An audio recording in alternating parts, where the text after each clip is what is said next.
النهارده هعرفك 3 اسرار لخساره الوزن والدهون وبناء العضلات في نفس الوقت. ودي الخطوات اللي انا استخدمتها بالفعل لخساره الدهون وبناء العضلات. يعني نزلت في الدهون من 22% ل 10% من وزن الجسم، تمام، وزودت طبعا العضلات بشكل كبير جدا، والحمد لله الخطوات دي فرقت معايا بشكل كبير جدا وهتفرق معاك. وهي دي الاسرار اللي مفيش غنى عنها عشان تحقق الخطوه دي. عمليه بناء العضلات وخساره الدهون في نفس الوقت هي عمليه تعرف ببناء التكوين الجسدي، تمام، ودي عمليه محتاجه 3 خطوات اللي هنقولهم دول. لو بدأت تمشي عليهم بالمنهج اللي هنقوله هتقدر تحقق ده. وطبعا دي عملية صعبة مش سهلة، وال3 خطوات دول شاملين منهج كامل. لو قدرت تحققه هتحقق ده ان شاء الله. السر الاول اللي لا غنى عنه لبناء العضلات وخسارة الدهون في نفس الوقت وهي التغذية المناسبة، تمام. والتغذية المناسبة دي بتشمل بعض الحاجات كده هفصلها لك ان شاء الله. الخطوة الاولى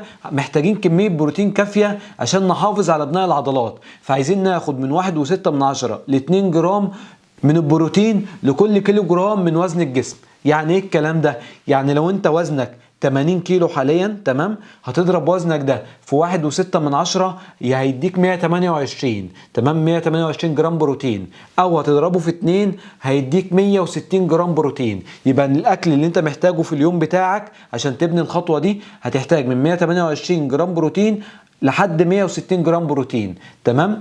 هتمشي في النهج ده. وطبعا مصادر البروتين متعدده مش مصدر واحد. الفراخ افضل مصادر البروتين، السمك، اللحم، البيض، التونه، كل مصادر البروتين متاحه معاك. شوف ازاي تقدر توفر ده وابدا طبقه. السر الثاني لبناء العضلات وخساره الدهون في نفس الوقت وهي تمارين المقاومه. واسهل حاجه تعملها ايه؟ انك تنزل جيم، تمام. هننزل جيم، مفيش مشكله انك تبدا ب3 ايام في الاسبوع تتمرن فيهم بوش بول ليج. يعني يوم البوش ده بتعمل فيه كل تمارين الدفع، فهتشغل فيه عضلات الصدر، هتشغل فيه الكتف الامامي، هتشغل فيه الترايسبس، تمام. يوم البول بتشغل فيه كل عضلات السحب، هتشغل فيه الظهر وهتشغل فيه الكتف الخلفي وهتشغل فيه البايسبس. الليج هتشغل فيه كل عضلات الرجل، تمام. ده لو هتنزل 3 ايام مثلا وتعمل يومين كارديو، تمام، يبقى 3 ايام تمارين مقاومه تبني العضلات ويومين كارديو يخسس الدهون، تمام. والكارديو برضو يبدا بالتدريج. هنبدا والله بنص ساعه مشي على سرعه 6، بعد كده ابدا ازودهم، بعد كده ابدا اضيف جري في الموضوع. اعمل هيت هاي انتنسي انترفال، يعني نبدا نجري مثلا دقيقه على سرعه 9 واريح 4 دقائق، دقيقة على سرعة 9 واريح 4 دقايق، وهكذا. الموضوع بقى سهل معاك، بدل ما تجري دقيقة هتخليهم دقيقتين وتريح 3 دقايق وهكذا، تمام. تبدأ تطور في الموضوع. الفكرة بس كلها انك تنزل الجيم وتخلي له وقت محدد. عايزين ساعة في اليوم، هتفرق معاك بشكل كبير جدا. واحدة بواحدة هتطور من نفسك وهتلاقي شكل الجسم بيتغير معاك بشكل كبير جدا. ان العضلات عمال بتبنيها بالاكل وبالتمارين المقاومة، وان الدهون عمال تقل ما عندك، ان انت بالاكل بتاعك مقلل في سعراته ومخليه اكل صحي وهيلسي وفارق معاك بشكل كبير، وفي نفس الوقت بتعمل تمارين كارديو تزود الحرق بتاع الجسم. السر الثالث لبناء العضلات وخساره الدهون في نفس الوقت وهو التعافي، تمام. الريكفري ده مهم جدا لجسمك، هو اللي بيبني الجسم اصلا، هو اللي بيحافظ عليك من الاصابات. وعشان نعمل تعافي في 3 خطوات في التعافي مهمين جدا. الخطوه الاولى النوم الكافي. النوم عامل اساسي وهيفرق معاك بشكل كبير، فتنام 7 ساعات يوميا وممكن توصلهم ل9 ساعات، مفيش اي مشكله. النوم مهم جدا، تمام. الخطوه الثانيه ايام الراحه. ما تتمرنش طول الاسبوع. احنا كل اللي قلناه حاليا ايه؟ قلنا هننزل الجيم 3 ايام بوش بول ليج ويومين كارديو، يبقى معاك يومين راحه.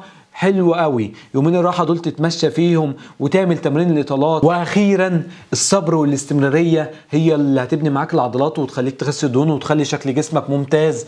يعني ما تستعجلش ان انا نزلت الجيم بقالي يومين وعضلاتي ما كبرتش.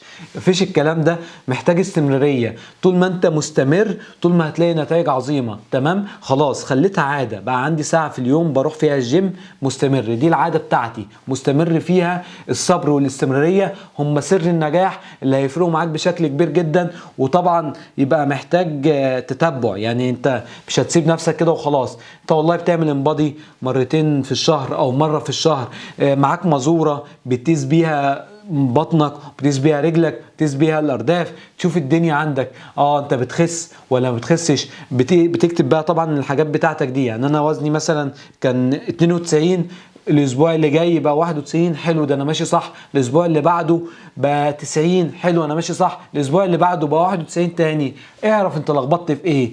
ده انا لما بدات اضيف ده كذا، او بدات اقلل تمارين، او بدات اعمل كذا، جسمي رجع يزيد. فانت لازم تبدا تعمل تتبع وتقيس التقدم بتاعك، تشوف ايه المشاكل اللي بتواجهك وتبدا تعالجها عشان توصل لافضل فورمه منك ان شاء الله. دي كده كانت 3 اسرار حرفيا هتغير حياتك وهتخليك تبني العضلات وتخسر الدهون، ومفيش غيرهم. يعني مش هنضحك عليك ونقول لك حاجات تانية، هم دول الاساس.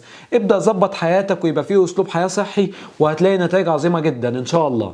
بس وبكده يكون فيديو النهارده خلص. متنساش تعمل لايك للفيديو عشان يوصل لاكبر عدد من الناس، وتعمل اشتراك في القناه عن طريق انك تضغط على صورتي هنا بحيث يوصل لك كل جديد اول ما انزله ان شاء الله. واشوفكم الفيديو الجاي على خير. السلام عليكم.